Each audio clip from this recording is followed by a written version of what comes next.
¿Alguna vez te has detenido a pensar por qué los milagros de Jesús están registrados con tanto detalle en los evangelios?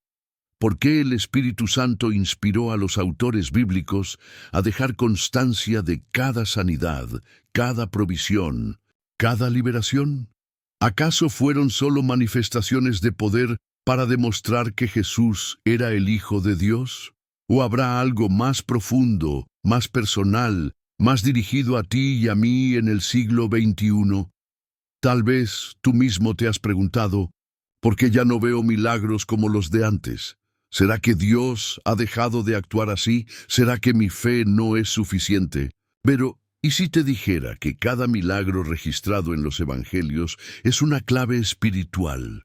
Un código profético diseñado para enseñarte cómo Dios quiere intervenir en tu vida ahora mismo.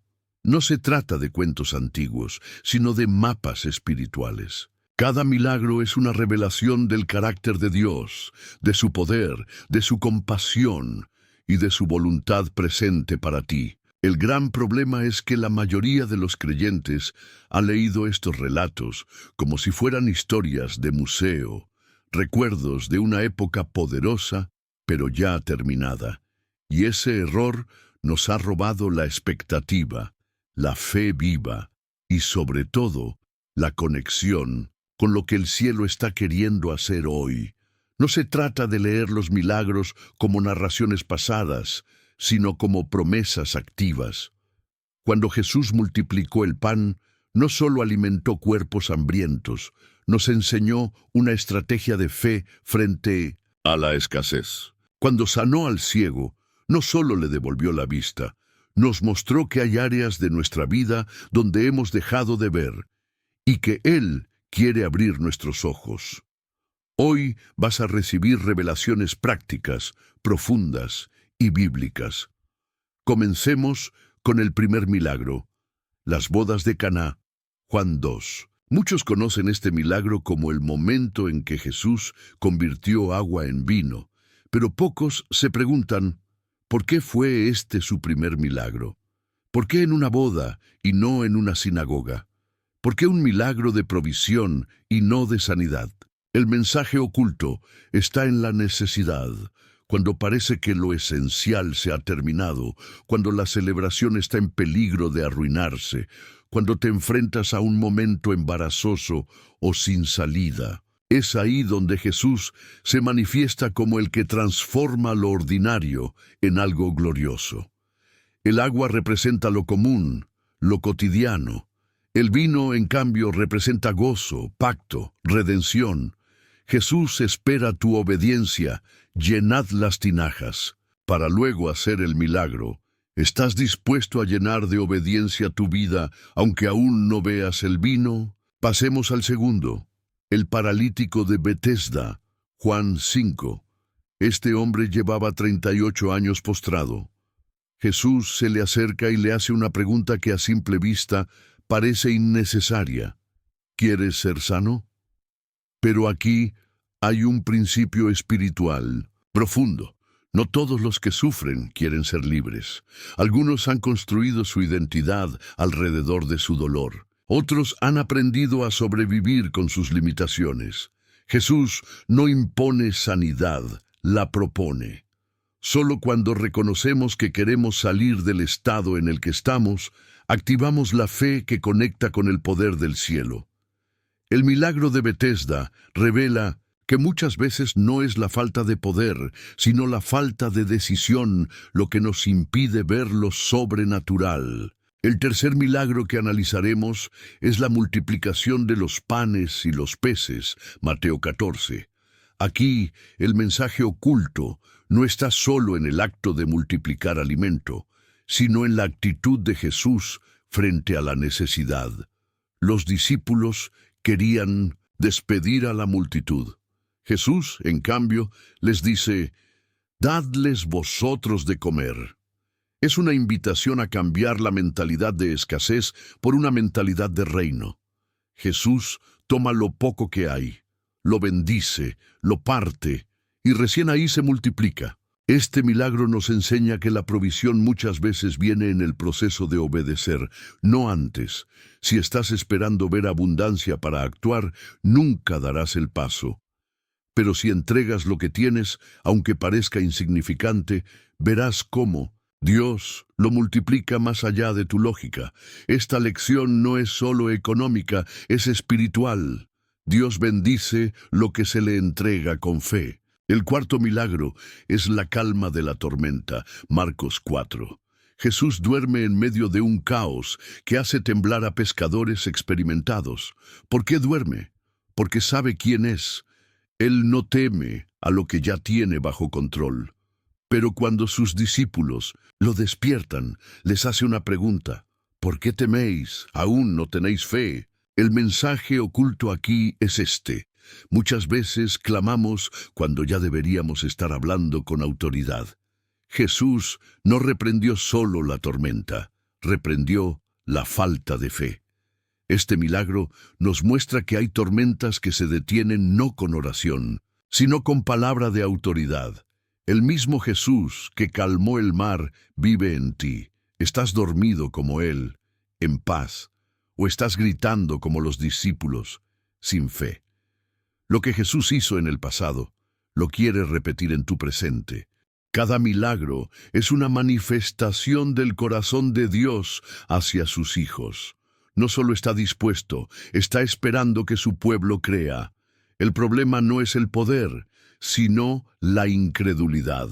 Por eso, este mensaje no es para los que quieren saber más, sino para los que están listos para caminar en lo que han leído. Ahora bien, si tú eres de los que anhelan ver milagros hoy, te invito a hacer 3 cosas concretas. Primero, comenta, creo en los milagros. Esta simple declaración de fe puede ser el comienzo de una cadena de manifestaciones sobrenaturales en tu vida. No subestimes el poder de tus palabras cuando se alinean con el cielo. Segundo, suscríbete al canal. Este no es solo un canal de YouTube, es un campo de entrenamiento espiritual. Cada video, cada enseñanza, cada oración está diseñada para activar lo que Dios ya depositó en ti. Si no te suscribes, puedes perderte la próxima instrucción que Dios tenía preparada para ti. Tercero, comparte este video con alguien que necesita recordar que Dios sigue haciendo milagros. No lo guardes solo para ti. El mismo Jesús que multiplicó el pan puede multiplicar el impacto de este mensaje a través de ti. Sé un canal, no un estanque. Para terminar, quiero declarar esto sobre tu vida, que el mismo poder que abrió los ojos de los ciegos, sanó a los leprosos, levantó a los muertos y multiplicó el alimento, comience a operar en ti a partir de hoy. Que los milagros de Jesús dejen de ser historia para convertirse en tu testimonio, y que nunca más vuelvas a leer los evangelios como antes, porque ahora sabes que cada milagro contiene una promesa viva, esperando ser activada por tu fe. Las bodas de Caná, relatadas en Juan capítulo 2, no son solamente la escena de una fiesta de matrimonio en la que el vino se termina y Jesús interviene. Este episodio encierra secretos espirituales tan profundos que, si los comprendes, cambiarán para siempre tu manera de orar, de esperar y de recibir de Dios.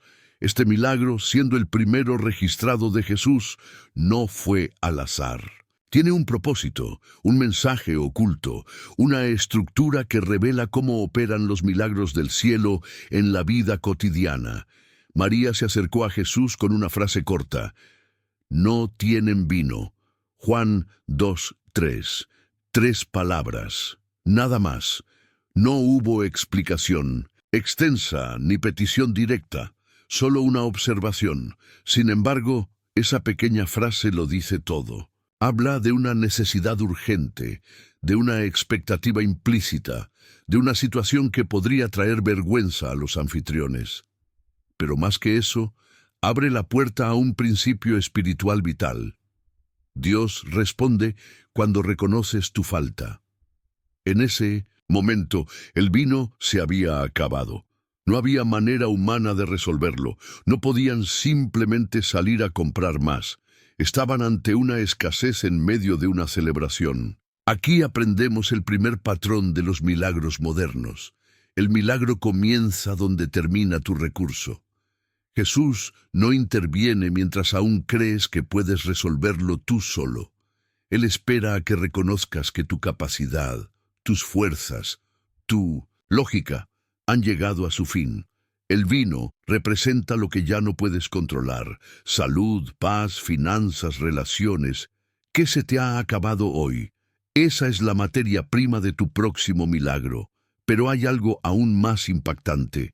Jesús no usó vino viejo ni fue en busca de uvas. Usó agua, agua común, agua que servía para los lavamientos rituales. Agua que en la cultura judía era símbolo de purificación, pero también del antiguo pacto de la ley.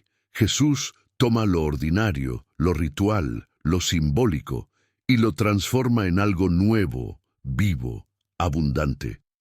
Aquí entra el segundo principio. Dios usa lo insignificante para lo sobrenatural. ¿Qué tienes hoy en tus manos que te parece poco? ¿Tu tiempo, tu fe débil, tus recursos limitados? Esas son las tinajas que Él quiere llenar. No busques algo espectacular para comenzar. Busca la obediencia con lo poco, y esa obediencia es el tercer elemento clave. Jesús les dice a los siervos: llenad estas tinajas de agua. Juan 2:7. No explica lo que va a hacer, no promete el milagro, solo da una instrucción, y ellos la cumplen. Llenaron las tinajas hasta arriba, dice el texto. Aquí encontramos una verdad fundamental. Los milagros se activan con obediencia previa, no con explicaciones previas. ¿Estás dispuesto a actuar en fe antes de ver la respuesta? ¿Puedes obedecer cuando aún no hay evidencia de que algo cambiará? Ese es el nivel de fe que Dios honra. El resultado fue extraordinario. El agua se transformó en vino. No en cualquier vino, sino en el mejor que habían probado. El maestro de ceremonias, que no sabía lo que había pasado, quedó maravillado. Este detalle no es menor. El milagro fue evidente, pero el proceso fue oculto. Así actúa muchas veces Dios. Nadie ve cuándo ni cómo sucede el milagro. Solo ven el resultado. El agua se transforma en vino en el silencio, fuera de la vista de todos, en las manos de los obedientes. Así son los milagros, discretos en su origen, gloriosos en su manifestación. Además, este milagro sucedió en un contexto de vergüenza inminente. En aquella cultura, quedarse sin vino en una boda no era solo un inconveniente logístico. Era una humillación social, era una señal de fracaso, de mala planificación, de incapacidad. Pero Jesús convierte ese momento de potencial vergüenza en una muestra de gloria, y lo hace en abundancia. Aquí aprendemos que el primer milagro de Jesús no fue de sanidad ni liberación, sino de restauración del honor y abundancia en medio de la escasez. Tal vez hoy tú te encuentras en una situación similar. Hay áreas de tu vida que están en vergüenza. Relaciones rotas, oraciones sin respuesta, puertas cerradas. Quizás has intentado mantener las apariencias, pero internamente sabes que el vino se acabó. No hay gozo, no hay provisión, no hay esperanza. ¿Y si este fuera el momento perfecto para que Jesús intervenga? No para darte solo lo que perdiste, sino algo nuevo, mejor, glorioso. Y hay algo más que no debemos pasar por alto. El texto dice que el maestro de ceremonias no sabía de dónde venía el vino, pero los siervos sí lo sabían. Ellos, los que obedecieron, fueron testigos del proceso. Ellos vieron cómo el agua se transformó. Este es un principio poderoso. Los que sirven en obediencia son los primeros en ver los milagros en acción. Si quieres ver lo sobrenatural, comienza por servir, por obedecer, por actuar con fe aunque no entiendas todo. Este milagro encierra un patrón que se repite en toda la vida espiritual. Reconocer la necesidad, presentarla a Jesús, usar lo poco que tienes, obedecer antes de entender, ver el milagro manifestarse en lo oculto y experimentar una transformación que impacta no solo tu vida, sino la de todos los que te rodean. Y, para cerrar, hay un detalle hermoso que conecta todo este evento con la misión de Jesús.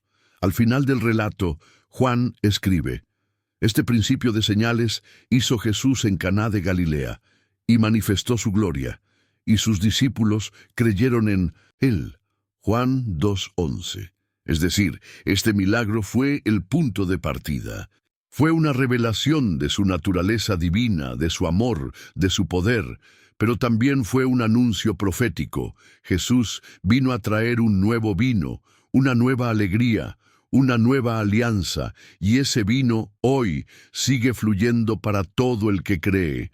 Así que pregúntate, ¿qué tinaja vacía tengo que presentar hoy ante Jesús? Estoy dispuesto a llenarla aunque solo tenga agua. Estoy listo para creer que en lo cotidiano, en lo simple, en lo que me parece inútil, Dios puede hacer un milagro que transformará no solo mi situación, sino mi historia completa. Y si este mensaje ha tocado tu corazón, prepárate, porque lo que viene a continuación, la historia del paralítico de Betesda, te mostrará que no importa cuántos años lleves esperando, el momento de tu milagro puede llegar cuando menos lo esperas. Jesús está pasando por tu pozo espiritual y está preguntando: ¿quieres ser sano? Pero eso lo veremos en el siguiente estudio. El relato del paralítico de Betesda en Juan capítulo 5 es uno de los milagros más desconcertantes y profundos que realizó Jesús. A primera vista parece un acto de compasión más, otro ejemplo del poder de sanidad del Mesías. Pero si observamos con atención, descubrimos que este milagro contiene claves ocultas que no solo desafían nuestra fe, sino que exponen verdades incómodas acerca del corazón humano y del modo en que muchos se relacionan con Dios. Todo comienza con una pregunta que a simple vista parece innecesaria: ¿quieres ser sanado? Juan 5:6. Jesús, el Hijo de Dios, el que conoce los pensamientos del corazón, se dirige a un hombre que lleva 38 años postrado, esperando una oportunidad de ser curado, y le lanza una pregunta que casi suena ofensiva. ¿Quién no querría ser sanado después de casi 4 décadas de sufrimiento? Pero esta pregunta revela algo más profundo. Hay quienes están más cómodos con su dolor que con el cambio. Hay quienes, por años, han aprendido a vivir con su parálisis espiritual, emocional o física, y han levantado estructuras mentales que justifican su inmovilidad. El estanque de Betesda era un lugar donde la tradición decía que, de vez en cuando, un ángel descendía y agitaba las aguas. El primero en entrar quedaba sano. Una especie de competencia espiritual donde solo uno ganaba y el resto volvía a su lugar de espera. Y así pasaban los días, los meses y los años. Personas acostadas junto al milagro, pero sin alcanzarlo. Esperando algo externo, algo que no podían controlar.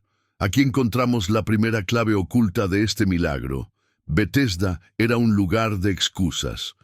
Cuando Jesús le pregunta si quiere ser sano, el paralítico no responde con un sí rotundo. Responde con una justificación.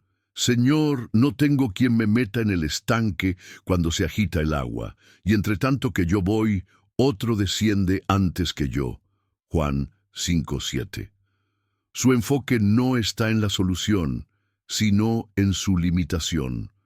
En lugar de expresar fe, presenta una razón por la que no ha sido sanado. ¿Cuántos de nosotros hacemos lo mismo? Nos justificamos, culpamos las circunstancias, a otros a Dios, al tiempo, a la falta de recursos, pero en el fondo nuestra fe ha sido sustituida por argumentos. Aquí surge una pregunta directa para ti. ¿Qué excusa has usado para justificar tu estancamiento? Tal vez llevas años con un llamado que no has obedecido, con una herida que no has sanado, con una oración que no has hecho con sinceridad. Y mientras esperas que las aguas se agiten, Jesús está de pie frente a ti, preguntándote, ¿de verdad quieres cambiar? El segundo elemento poderoso de este pasaje es que Jesús ignoró completamente la tradición del ángel y del estanque. En el versículo 4, que en muchos manuscritos antiguos no aparece, se dice que un ángel descendía de tiempo en tiempo. Esa era la expectativa colectiva. Así funcionaba el sistema, pero Jesús no se sujetó a ese protocolo. Él no esperó a que el agua se moviera, no dijo, esperemos a ver si hoy es tu día de suerte. Él simplemente habló y sanó. Esto nos revela algo crucial. Dios no está limitado por los métodos humanos ni por las tradiciones religiosas. Él puede irrumpir en cualquier momento, de cualquier manera, si encuentra un corazón dispuesto. ¿Estás tú esperando que Dios actúe? Como siempre, has limitado al Espíritu Santo con ideas preconcebidas de cómo debería ser un milagro, una respuesta, una intervención divina. Quizás estás tan enfocado en el ángel y el estanque que no reconoces que Jesús ya está hablando contigo. Entonces Jesús dice tres cosas que lo cambian todo. Levántate, toma tu camilla y anda. Juan 5:8. Estas tres instrucciones encierran un orden divino que también se aplica a nuestros días. 1. Levántate. Es una orden que desafía la parálisis interior. Es más que un movimiento físico, es una declaración de guerra contra la resignación. Es Jesús diciendo, no más excusas, no más espera, hoy es el día. 2. Toma tu camilla. La camilla representaba su pasado, su dependencia, su historia de fracaso. Jesús no le dijo que la dejara, sino que la cargara. En otras palabras, que hiciera de su testimonio una señal visible, que lo que antes lo cargaba a él, ahora fuera algo que él cargara con autoridad. Dios quiere usar tu historia como evidencia de su poder. 3. Anda. El movimiento físico simboliza el inicio de una nueva vida. No solo fue sanado, fue enviado a caminar, a avanzar, a salir de la zona de estancamiento. Y lo hizo en un día de reposo, lo cual fue polémico porque rompía con la tradición. Así es el verdadero milagro. No solo transforma tu cuerpo, sino tu rumbo, tu entorno, y hasta confronta estructuras religiosas que prefieren el orden antes que el poder. El hecho de que este hombre estuviera enfermo por 38 años no es casual. Según Deuteronomio 2:14, el pueblo de Israel vagó 38 años en el desierto, no por falta de dirección, sino por incredulidad. Este paralítico representa a toda una generación atrapada en ciclos de espera, de religión sin poder, de promesas sin cumplimiento. Su sanidad marca el fin de un ciclo, y puede marcar también el fin de tu desierto. ¿Será que tu enfermedad, tu estancamiento, tu crisis, es el resultado no de un pecado personal, sino de una cadena generacional de incredulidad? Tal vez tu familia ha vivido años bajo patrones de duda, de temor, de dependencia humana. Pero hoy, si escuchas la voz de Jesús, puedes ser el primero en romper ese ciclo. Jesús no necesitó el agua del estanque, no esperó el ángel, no consultó al liderazgo religioso, solo habló, y todo cambió. Ese mismo Jesús está hoy aquí. No importa si han pasado 38 días, 38 meses o 38 años. Él sigue preguntando, ¿quieres ser sano? Y si la respuesta es sí, entonces prepárate para levantarte, tomar tu camilla y comenzar a andar. Pero este no es el final.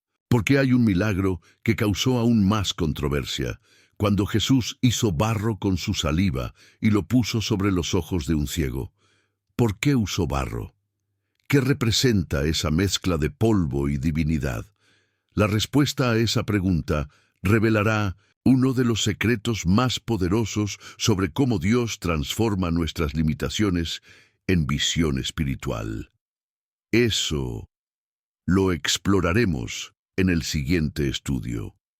El relato del ciego de nacimiento en Juan capítulo 9 es uno de los milagros más intrigantes y al mismo tiempo más simbólicos de todo el ministerio de Jesús. Aquí no solo se revela el poder de Dios para restaurar la vista física, sino que también se desvela un mensaje profundo sobre cómo Dios utiliza lo vil, lo común y lo despreciado para manifestar su gloria. Jesús no usó palabras solamente, no impuso las manos. Esta vez hizo algo que desconcertó a muchos.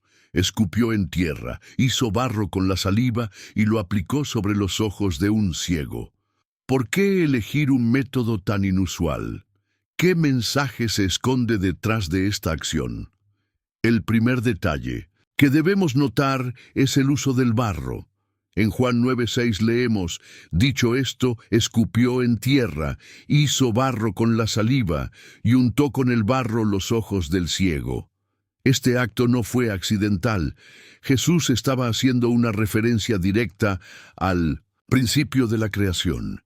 En Génesis 2:7 leemos que Dios formó al hombre del polvo de la tierra y luego sopló en su nariz aliento de vida. El barro entonces representa la naturaleza humana, la fragilidad, la debilidad, la imperfección del ser humano. Cuando Jesús escupe en la tierra y hace barro, está enviando un mensaje. Tu limitación, tu debilidad, tu barro, es el material perfecto para que yo cree algo nuevo. Dios no desprecia lo humilde, lo roto, lo común. Al contrario, lo usa como materia prima para su obra sobrenatural. El barro en los ojos del ciego simboliza la mezcla de la humanidad con la divinidad, del polvo con la saliva del Verbo eterno. Jesús está diciendo: aunque fuiste formado del polvo en mis manos, ese polvo se convierte en visión. Este milagro también nos revela que la intervención divina no siempre es limpia o estética. Muchas veces esperamos que Dios actúe con elegancia, con lo sublime, pero Él elige métodos que a los ojos del hombre parecen absurdos, repulsivos o incómodos. Porque lo importante no es el método, sino el milagro. No es cómo lo hace, sino que lo hace. Si estás esperando que tu milagro venga en una forma pulida, ordenada y sin complicaciones, quizás te estás perdiendo de lo que Dios ya está haciendo con barro. Después de aplicar el barro, Jesús no declara la sanidad inmediatamente. En lugar de eso, le dice: ve a lavarte en el estanque de Siloé. Juan 9:7. Aquí hay otra clave. El milagro requirió la participación del ciego. Jesús pudo haberlo sanado en ese instante, pero quiso que él diera un paso de obediencia. Esto se repite a lo largo de las Escrituras.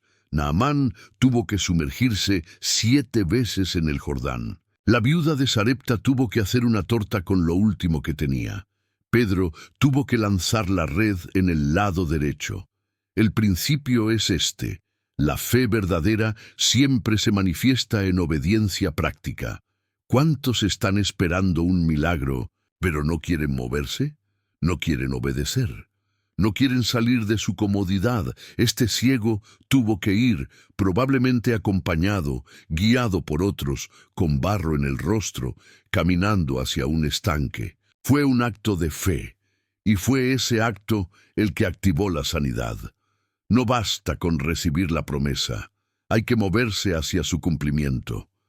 Una vez que el ciego recupera la vista, se desata una serie de interrogatorios y controversias.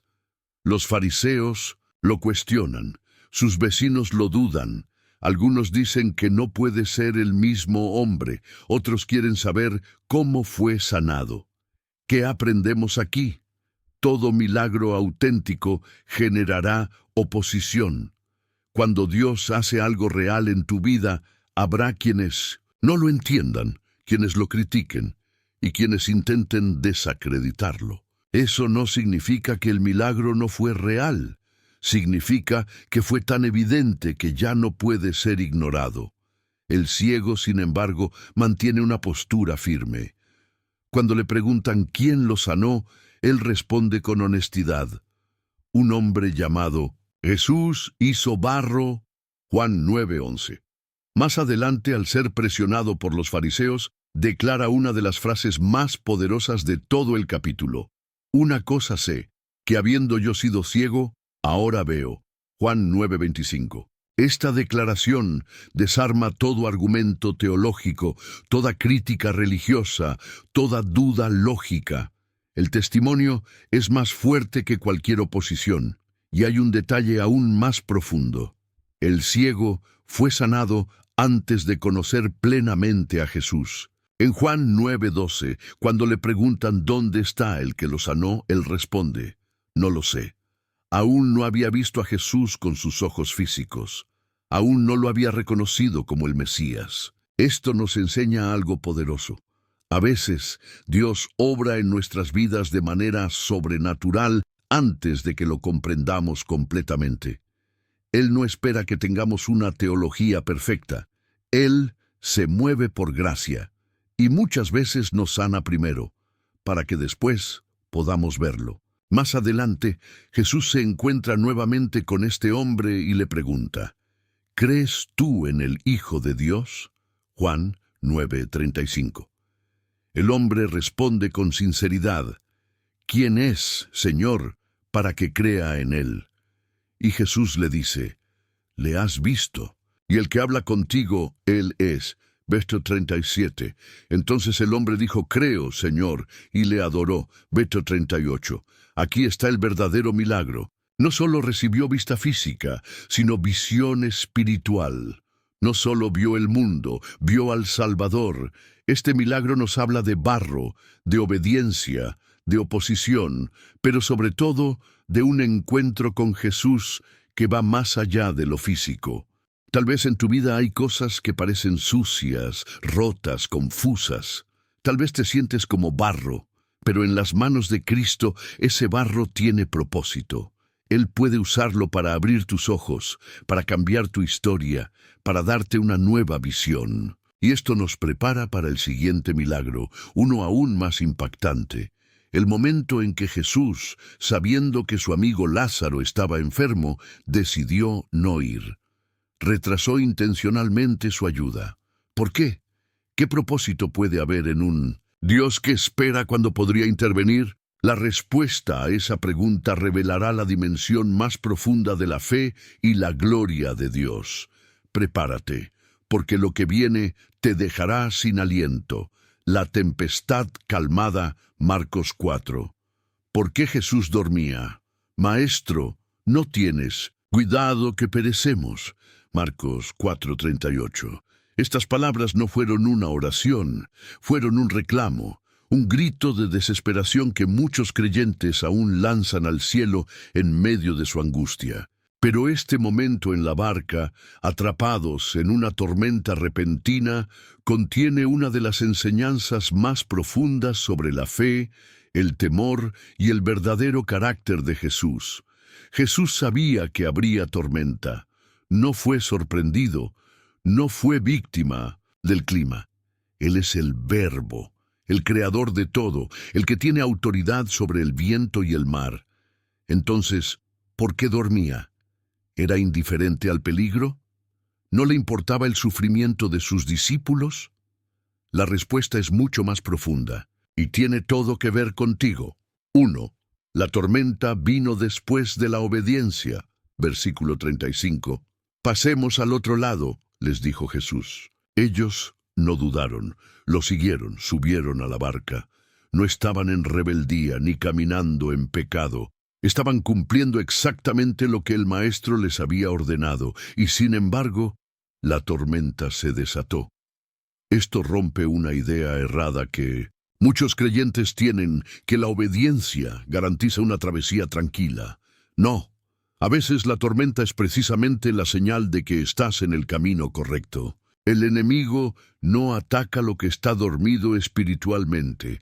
Las aguas se agitan cuando un propósito mayor está a punto de cumplirse. Si estás pasando por una tormenta justo cuando empezaste a obedecer la voz de Dios, no es coincidencia, es confirmación. 2. Jesús dormía, pero no porque no le importara. Este es el detalle que ha desconcertado a miles de lectores. Jesús estaba con ellos en la barca, pero dormía en medio del caos. Las olas golpeaban, el agua entraba, la embarcación crujía, y él con la cabeza sobre un cabezal descansaba. El sueño de Jesús no es señal de indiferencia, sino de confianza. Él sabía que nada podía destruirlos, porque su hora aún no había llegado. Él había dicho que llegarían al otro lado, y su palabra nunca regresa vacía.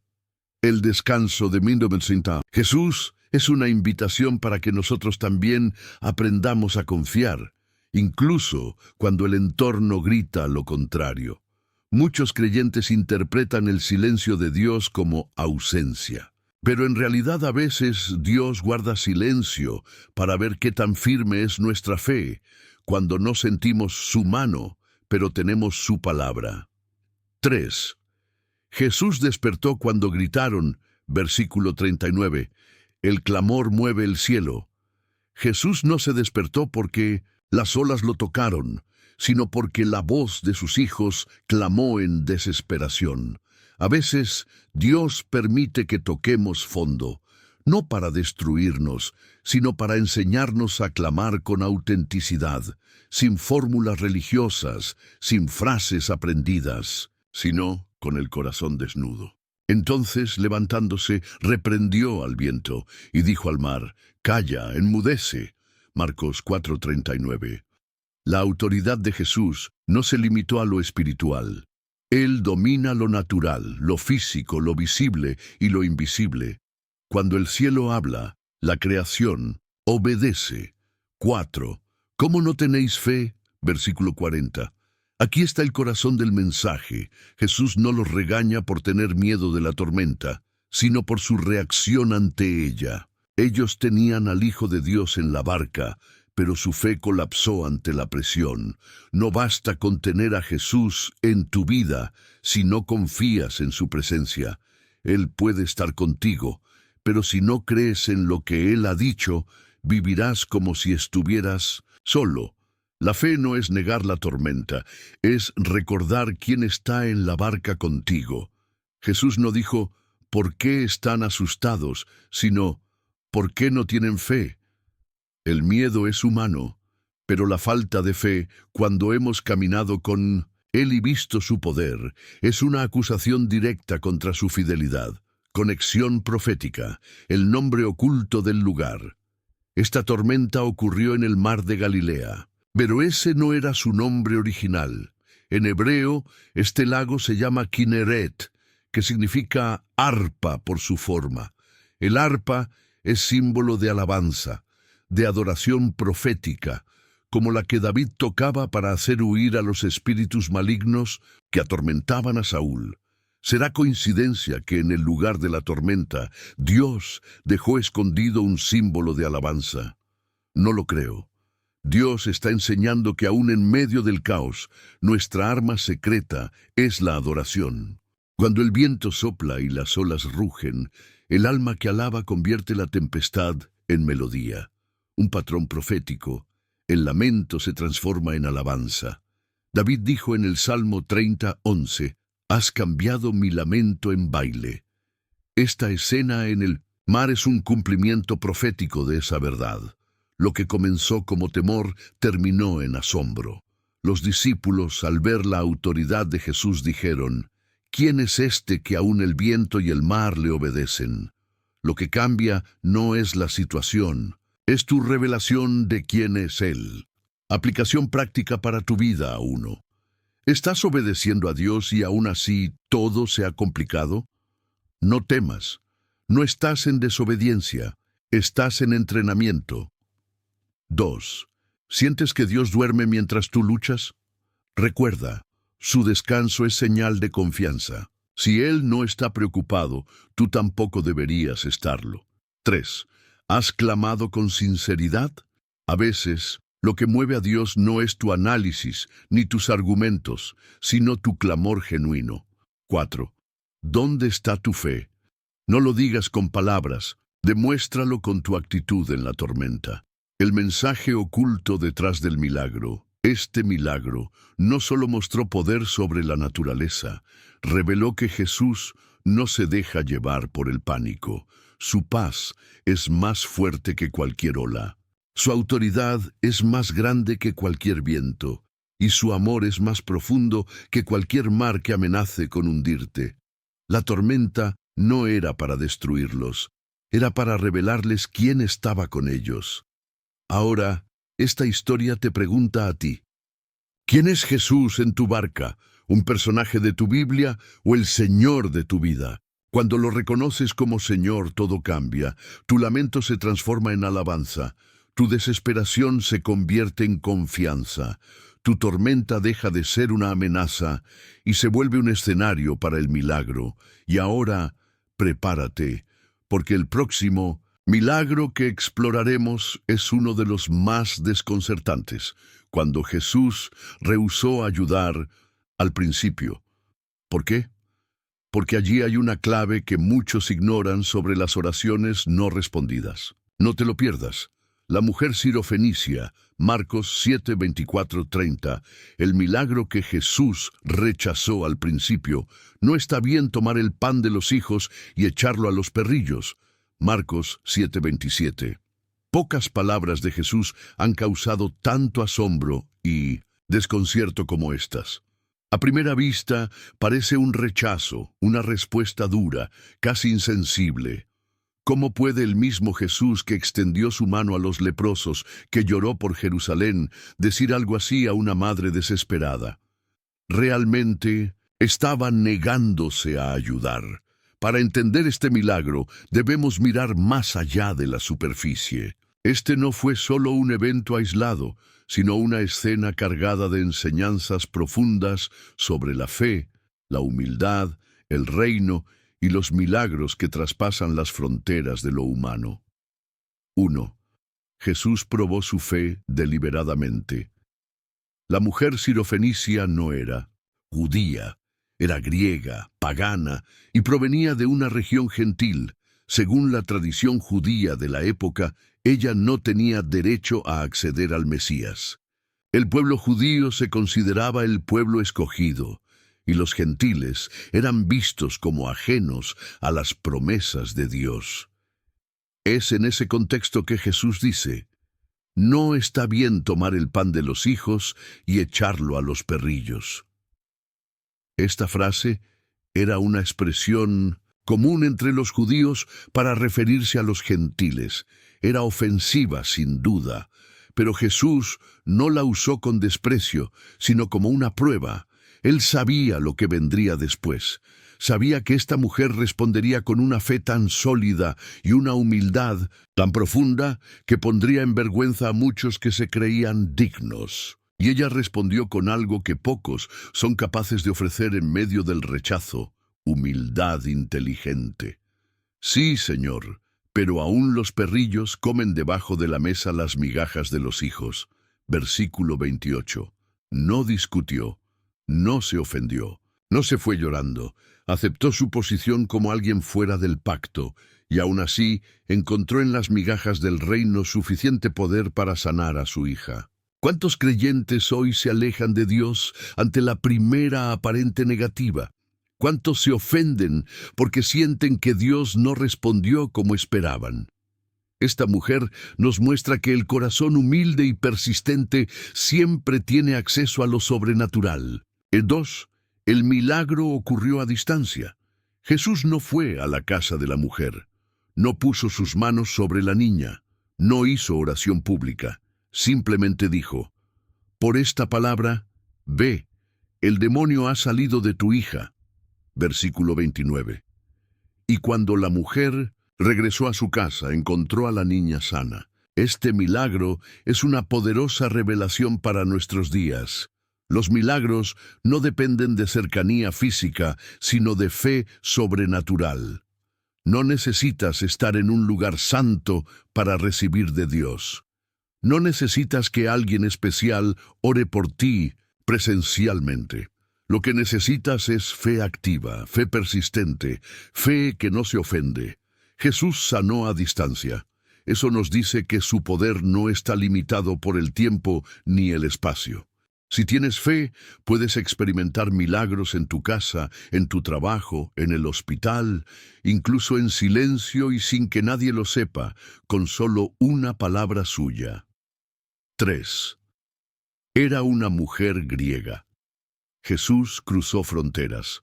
Este fue el único milagro de Jesús realizado fuera del territorio judío. Él se encontraba en la región de Tiro y Sidón, tierras gentiles. Esto ya era inusual, pero aún más sorprendente es que eligiera, en ese lugar y en ese contexto, realizar un milagro tan poderoso. Con esto, Jesús estaba anticipando lo que, después, sería la expansión del Evangelio a los gentiles. Estaba rompiendo el protocolo, estaba diciendo sin decirlo abiertamente, el reino no será exclusivo de los judíos. Las puertas están a punto de abrirse para todos los que crean.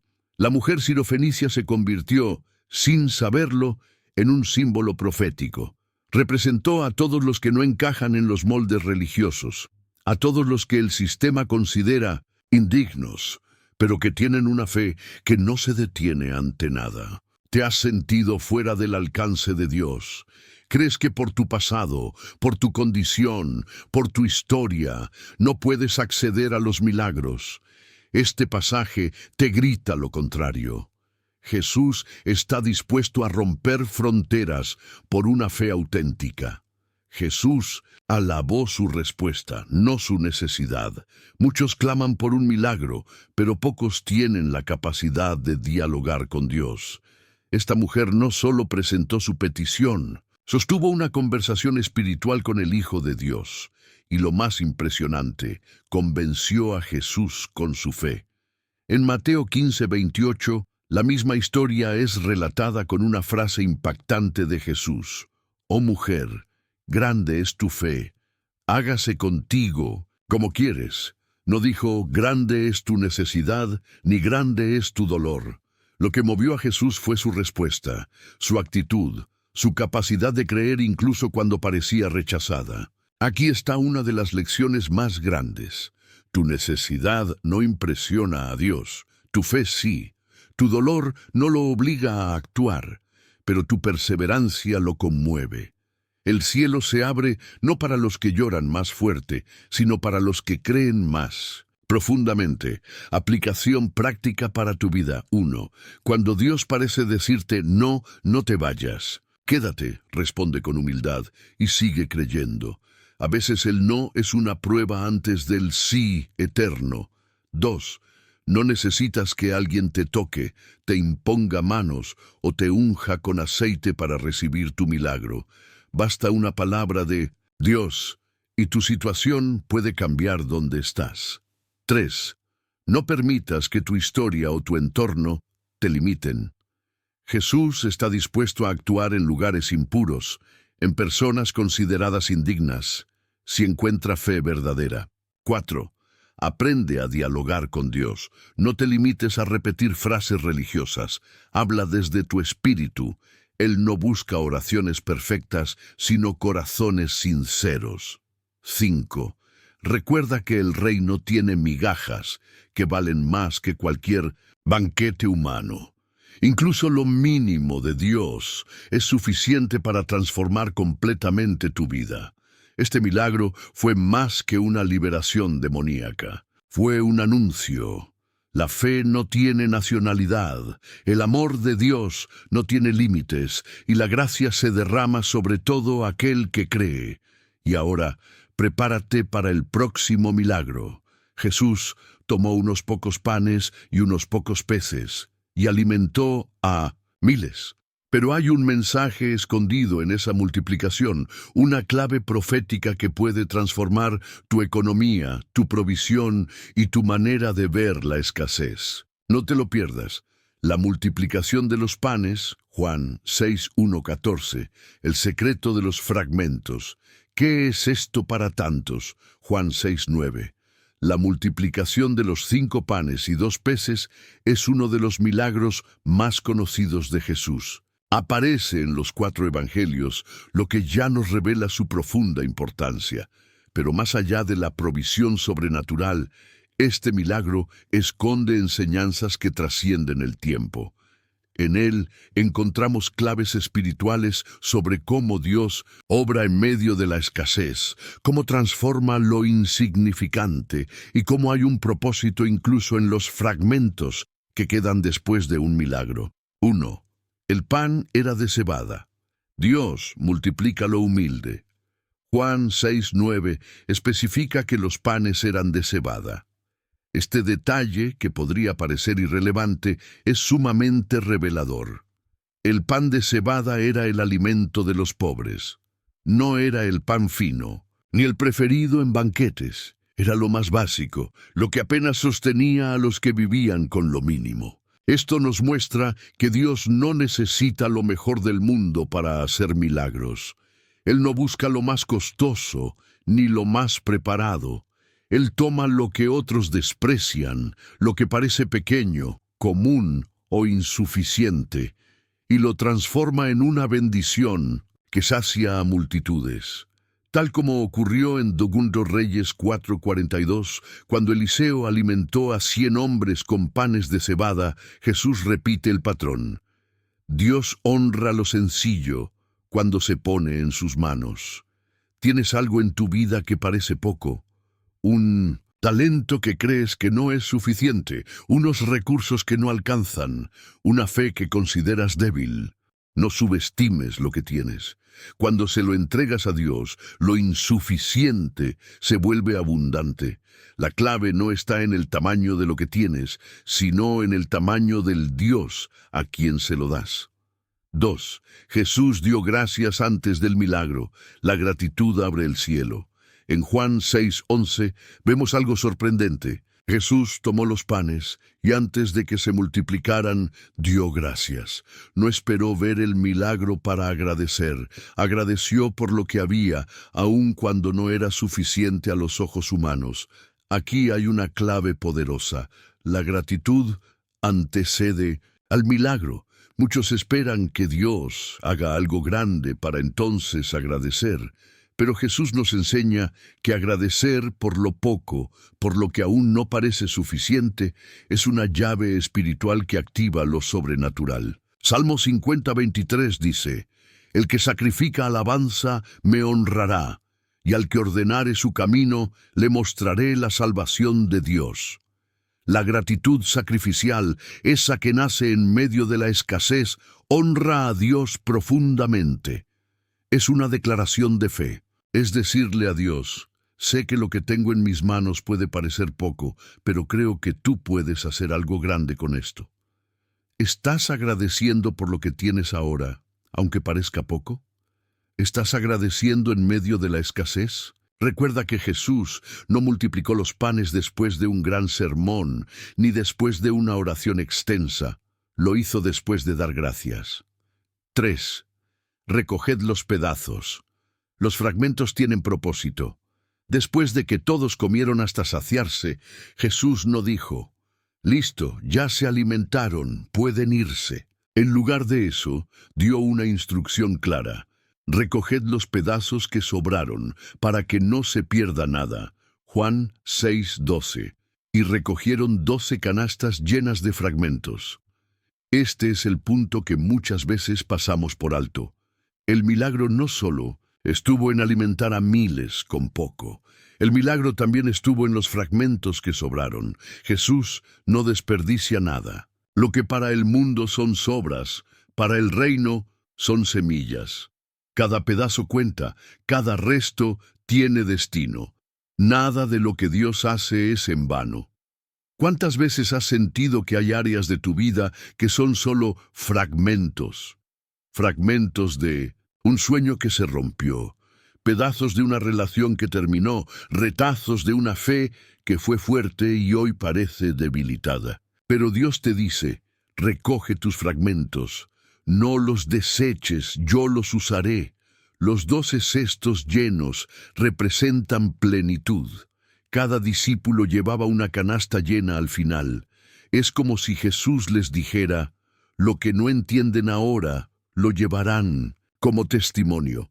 Ustedes creyeron que no alcanzaría y ahora tienen más de lo que pueden cargar. Este milagro ocurrió cerca de la Pascua. Jesús, el verdadero pan Juan 6:4, nos dice que el milagro sucedió cerca de la Pascua, la fiesta judía que conmemora la liberación de Egipto.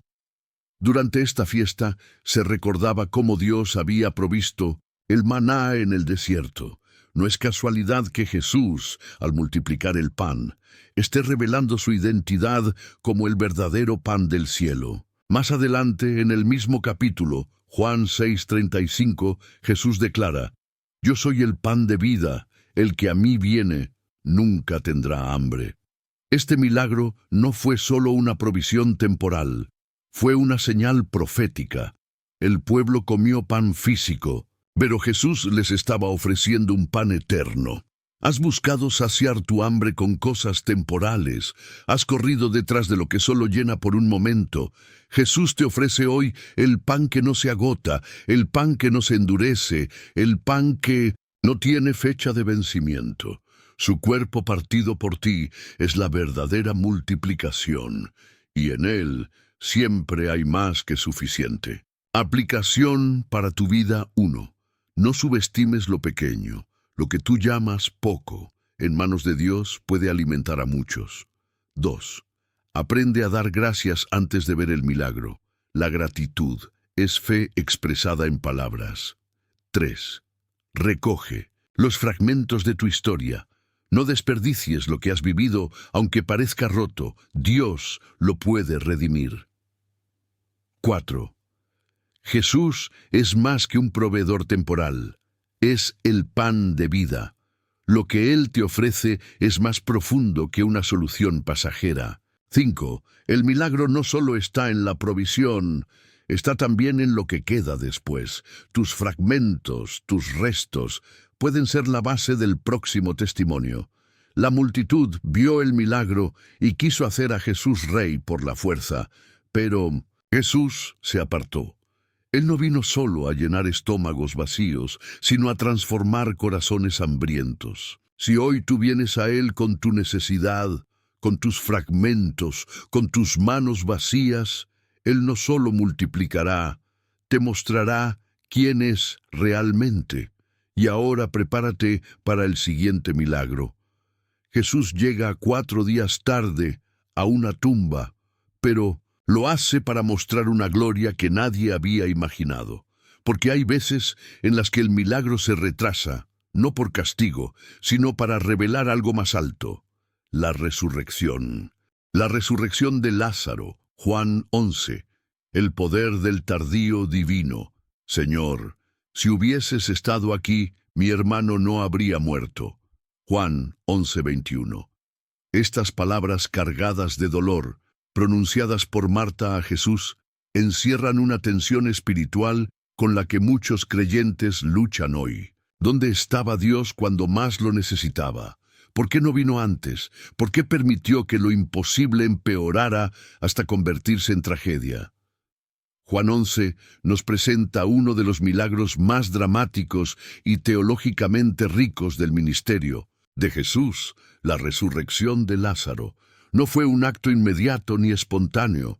Jesús se enteró de la enfermedad de su amigo y en lugar de correr a sanarlo, deliberadamente se demoró 2 días. Juan 11:6.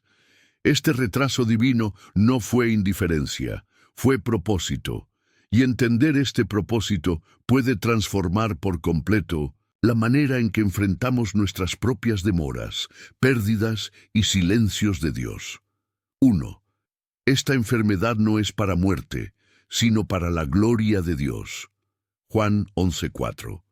Jesús dice esto desde el principio. No ignora la gravedad de la situación, pero tampoco permite que la desesperanza gobierne la narrativa. En otras palabras, el final aún no está escrito, aunque todo parezca perdido.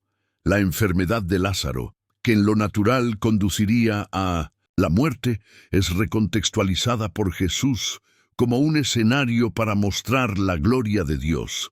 Esta gloria no es simplemente un espectáculo sobrenatural, es una revelación del carácter divino, de su poder sobre la vida y la muerte, y de su autoridad para intervenir en lo irremediable. Muchos creyentes se desalientan cuando la situación empeora después de orar, pero lo que parece deterioro muchas veces es preparación. Dios no siempre llega cuando lo esperamos, pero siempre llega con propósito. Lo que está pasando en tu vida ahora mismo podría no ser un castigo, sino una plataforma para mostrar el poder de Dios de una manera que no imaginabas. 2. Jesús lloró antes de actuar. Juan 11:35. Este es el versículo más corto de la Biblia, pero uno de los más profundos. Jesús lloró. Él sabía que iba a resucitar a Lázaro. Sabía que el lamento se convertiría en alegría, y aún así lloró. Esto nos revela algo esencial del corazón de Cristo. Él no es indiferente a tu dolor. Jesús no actúa como un médico frío que opera sin emociones. Él siente, se compadece, se involucra. El llanto de Jesús no fue por la falta de fe de los demás, ni por frustración. Y fue porque el sufrimiento humano realmente toca su corazón. Tu dolor le importa, tus lágrimas no pasan desapercibidas. El hecho de que Jesús llore contigo antes de obrar un milagro también nos recuerda que la compasión divina no está separada del poder divino. Dios es tan cercano como compasivo y tan compasivo como poderoso. Tal vez hoy no ves el milagro aún, pero puedes saber que no estás solo en tu dolor. Él está contigo, aún en el aparente silencio. 3. Lázaro, ven fuera. Juan 11:43. Después de todo el drama, de las lágrimas y de las preguntas, Jesús llega a la tumba. Una tumba cerrada, con un cuerpo en estado de descomposición. 4 días habían pasado, el proceso humano había terminado, las esperanzas habían expirado, todo estaba literalmente muerto. Y es entonces cuando Jesús hace algo que define el poder del Evangelio. Llama a lo muerto por nombre. Lázaro, ven fuera. No fue un llamado genérico, fue personal. Lázaro no era un caso, era una persona. Su identidad no había sido borrada por la muerte. Para Jesús, lo que el mundo considera terminado aún tiene nombre, valor, propósito. Dios sabe cómo llamarte incluso en medio de tu tumba emocional, espiritual o relacional. La muerte no borra lo que Dios ha dicho sobre ti.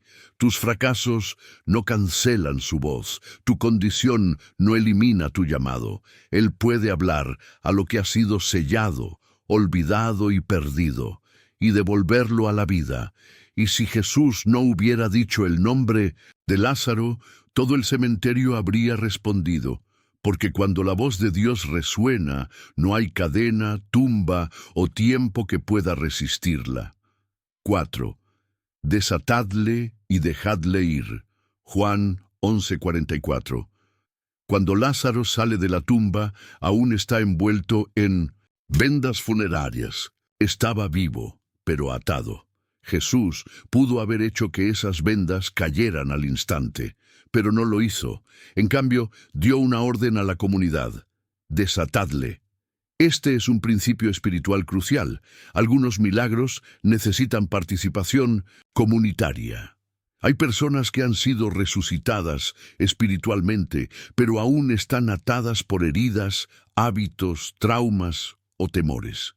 Y necesitan una comunidad que no los juzgue, sino que los ayude a ser libres completamente. La iglesia, la comunidad de fe, no solo está para ver milagros, sino para colaborar con Dios en la restauración completa de los que han sido tocados por su poder.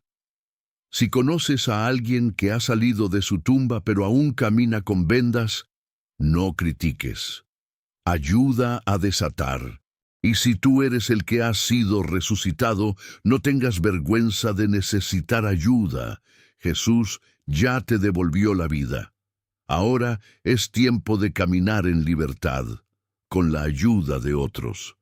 El milagro de Lázaro nos enseña que Dios no llega tarde, sino que llega con propósito. La demora no es olvido, es estrategia divina. Lo que parecía perdido no lo estaba.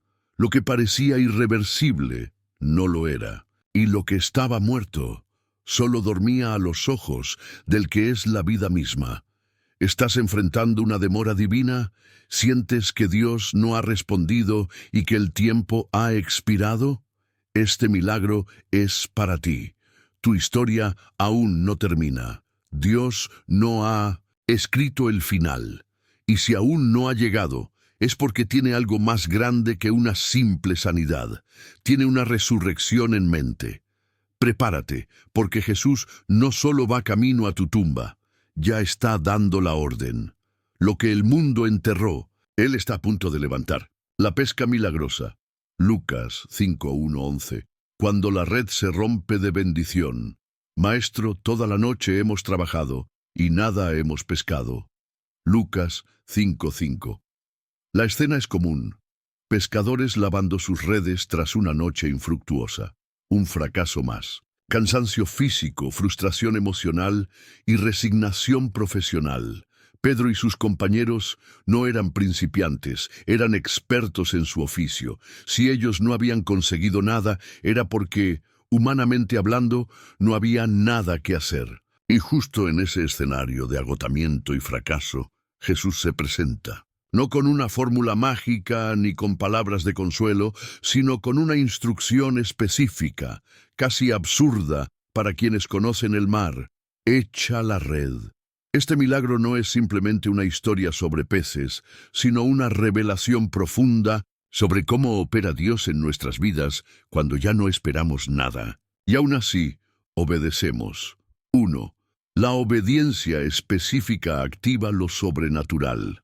Aunque el relato principal se encuentra en Lucas 5, vale la pena mencionar un detalle crucial de un evento paralelo en Juan 21:6, donde Jesús dice: «Echad la red a la derecha de la barca». No fue una orden general, fue una dirección precisa. La obediencia a Dios no puede ser genérica ni emocional. Es obediencia específica a una palabra específica. Pedro pudo haberse reído o haber dicho: «Ya lo intentamos todo, no funcionará». Pero su respuesta fue: «En tu palabra echaré la red». Eso marcó la diferencia entre una noche vacía y una mañana sobreabundante. El mar no cambió. La red era la misma, el barco igual. Lo que cambió fue la dirección divina y la fe en seguirla, incluso después de haber fracasado. ¿Cuántas veces tú también has trabajado toda la noche? Orado sin respuesta, esforzado sin fruto, intentado sin éxito. El error no es intentar. El verdadero error es dejar de escuchar, porque muchas veces lo que te falta no es más esfuerzo, sino una palabra fresca de Dios. 2. Las redes se rompían de bendición. El texto dice que la red se rompía por la cantidad de peces. Lo que era instrumento de trabajo se vio sobrepasado por el milagro. A veces, la bendición de Dios desborda tu capacidad actual. No porque no estés preparado, sino porque Dios quiere enseñarte que su poder supera tu estructura, que Él no depende de tus herramientas, sino que puede usar lo que ya tienes para mostrarte lo que nunca has visto. Pedro necesitó llamar a otros barcos para que lo ayudaran a recoger la pesca. Esto nos habla de colaboración en tiempos de milagro. Lo que Dios está por hacer contigo no es solo para ti. Vas a necesitar compartir, invitar incluir a otros en tu bendición. Aquí hay un principio profundo. La verdadera abundancia no aísla, multiplica conexiones. Dios no te bendecirá para que te gloríes, sino para que seas canal de bendición para otros. Si hoy tus redes parecen vacías, no te desanimes. Cuando Dios habla, el mar obedece. Y lo que ahora parece escasez, mañana será una red rebosante. 3. El milagro revela tu condición y tu llamado. Cuando Pedro vio lo que sucedió, no saltó de alegría, no celebró el éxito. Su reacción fue otra. Cayó de rodillas y dijo: «Apártate de mí, Señor, que soy hombre pecador». Esto es impresionante, porque Pedro no fue reprendido. Por Jesús no hubo juicio, solo milagro, y sin embargo, el milagro mismo fue suficiente para confrontar a Pedro con su humanidad, su debilidad, su pecado. La santidad de Cristo, manifestada en el poder de su palabra, hizo que Pedro se viera como realmente era. Aquí hay una clave. El verdadero milagro no solo transforma tu situación externa, también confronta tu condición interna. Dios no quiere solo llenarte de peces, quiere vaciarte de orgullo, autosuficiencia y pecado. Porque el propósito del milagro no es solo ayudarte, es llamarte. Jesús no respondió a la confesión de Pedro con castigo, sino con propósito. Desde ahora, serás pescador de hombres. Esto nos lleva a entender que los milagros no son premios, son plataformas. No son el fin, son el inicio. Dios te sorprende con su gracia para luego decirte: «Ahora que sabes quién soy, ven y sígueme». Pedro dejó la pesca, el barco, las redes, y siguió a Jesús.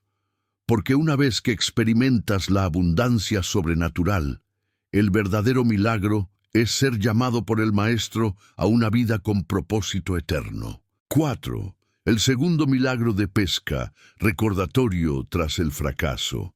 Curiosamente, esta no fue la única pesca milagrosa. En Juan 21, después de la resurrección de Jesús, los discípulos, incluido Pedro, vuelven a pescar. Vuelven al lugar de su antigua identidad, tras el dolor de haber fallado a su maestro. Y una vez más pescan sin éxito, hasta que aparece Jesús en la orilla y les dice dónde lanzar la red. Otra vez obedecen. Otra vez la red se llena. Otra vez Pedro salta al agua para ir hacia Jesús. Pero esta vez el milagro no era para llamarlo, sino para recordarle su llamado. Pedro había negado a Jesús, había fallado, pero el milagro fue la forma en que Jesús le dijo: «Tu fracaso no ha cancelado tu propósito, aún te quiero conmigo, aún puedes seguirme». Dios no solo llama a través de los milagros, también restaura a través de ellos. Cuando tú crees que todo se acabó, Él prepara otra pesca, otro fuego, otro desayuno en la orilla. Porque el Dios que llama con poder también persevera en amor. La pesca milagrosa nos enseña que Dios no actúa en nuestros mejores momentos, sino en nuestras noches vacías. Que su voz específica puede cambiarlo todo. Que su bendición puede romper nuestras redes, no para destruirlas, sino para expandir nuestra visión. Que su poder confronta, transforma y comisiona. Y sobre todo, que aun cuando hayamos fallado, Él vuelve a aparecer en la orilla. Vuelve a hablar, vuelve a llamar. ¿Estás listo para echar la red otra vez? ¿Estás dispuesto a obedecer, aunque la noche haya sido infructuosa? ¿Estás abierto a una bendición que requiera ayuda para administrarla? ¿Estás preparado para que el milagro no solo llene tu barca, sino cambie tu vida? Porque estos milagros no son solo historia, son una invitación. ¿Y tú ya tienes tu red lista? Si llegaste hasta aquí, es porque algo más grande está sucediendo en tu vida. Tal vez comenzaste este estudio buscando una respuesta, una señal, una palabra de dirección. Y sin darte cuenta, entraste en un terreno espiritual donde Dios está comenzando a mover cosas que estaban estancadas, a remover aguas que parecían quietas y a avivar una fe que parecía dormida. No estás aquí por casualidad. Este momento tiene propósito, y si estás leyendo estas líneas, es porque lo sobrenatural ya ha comenzado a manifestarse en tu interior. Hoy, a través de los milagros de Jesús, has descubierto una verdad profunda. Estos relatos no son cuentos del pasado, no son anécdotas religiosas ni simples registros históricos, son patrones divinos, mapas espirituales. Cada milagro que Jesús realizó contenía un mensaje, una instrucción, una clave para tu vida. Y más aún, cada uno de ellos revelaba algo del corazón de Dios hacia los que creen. Has comprendido que Dios no se intimida por tu falta. Al contrario, Él usa tu escasez, tu vacío, tu debilidad como materia prima para su poder. Donde tú ves fracaso, Dios ve una plataforma. Donde tú ves imposibilidad, Él ve una oportunidad. El barro en los ojos del ciego, la escasez de panes, la muerte de Lázaro, la red vacía de Pedro. Todos esos escenarios de imposibilidad fueron el lienzo perfecto para que se manifestara la gloria de Dios. Y también has aprendido que los milagros no fueron automáticos. Cada uno tuvo una condición, una acción, una respuesta. A veces fue la fe, a veces la obediencia, otras veces la humildad. Pero todos tenían una puerta que debía abrirse desde el corazón del que buscaba. Hoy tú has recibido esa revelación. Ya no eres alguien que simplemente espera algo del cielo. Ahora eres alguien que ha sido equipado con el entendimiento espiritual necesario para provocar lo divino, porque ya no esperas el milagro. Caminas con la mentalidad de quien sabe cómo atraerlo. Por eso, si lo que leíste encendió algo en ti, si una palabra tocó lo más profundo de tu alma, comenta ahora mismo: Señor, yo creo. No es solo una frase, es un acto profético, es una declaración en lo invisible que puede cambiar lo visible. Quiero orar por ti. Quiero declarar que tu fe no será estéril, que verás la manifestación de lo que has creído en lo secreto. No tengas temor. Si sientes que algo se movió en tu interior, es porque el Espíritu de Dios está confirmando que este mensaje era para ti. Y ahora, escucha con atención. Hay acciones clave que marcarán la diferencia a partir de este momento. 1. Suscríbete si aún no lo has hecho. No es por un número más en el canal. Es porque cada nueva palabra, cada nueva enseñanza que subimos está diseñada para activar tu espíritu, renovar tu mente y hacer crecer tu fe. Al suscribirte, permites que estas revelaciones lleguen a ti en el momento exacto que las necesitas. 2. Comparte este mensaje con alguien que haya dejado de creer. Todos conocemos a alguien que se cansó, que se frustró, que cerró su corazón. Tal vez alguien que un día oraba y ahora guarda silencio. Esta palabra puede ser el puente que lo lleve de regreso al lugar donde el fuego de Dios comenzó a arder. Tú puedes ser el canal que reactive su esperanza. 3. Quédate en silencio por 1 minuto. Apaga el ruido. Cierra los ojos. Respira hondo, porque Dios está hablando ahora, no en gritos, no con truenos, está susurrando en lo profundo de tu alma. Hay instrucciones que solo se oyen en el silencio. Hay promesas que solo se revelan a quienes se atreven a callar todo lo demás. Este minuto puede ser el inicio de un nuevo ciclo. Puede ser el momento exacto en el que Dios te revele qué hacer, a dónde ir o qué dejar atrás. No olvides lo que dijo Jesús en Juan 14:12.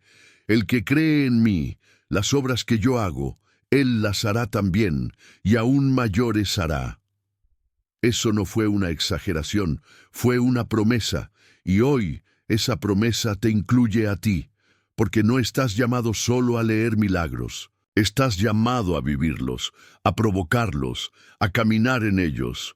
Este no es el final de un video o de un estudio. Este es tu manual de milagros.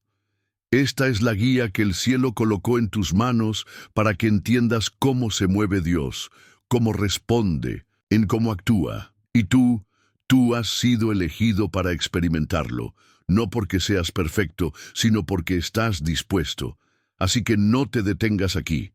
Sigue explorando, sigue escuchando, sigue creyendo. Lo mejor aún no ha llegado, y lo que Dios comenzó hoy en tu corazón, pronto se manifestará ante tus ojos.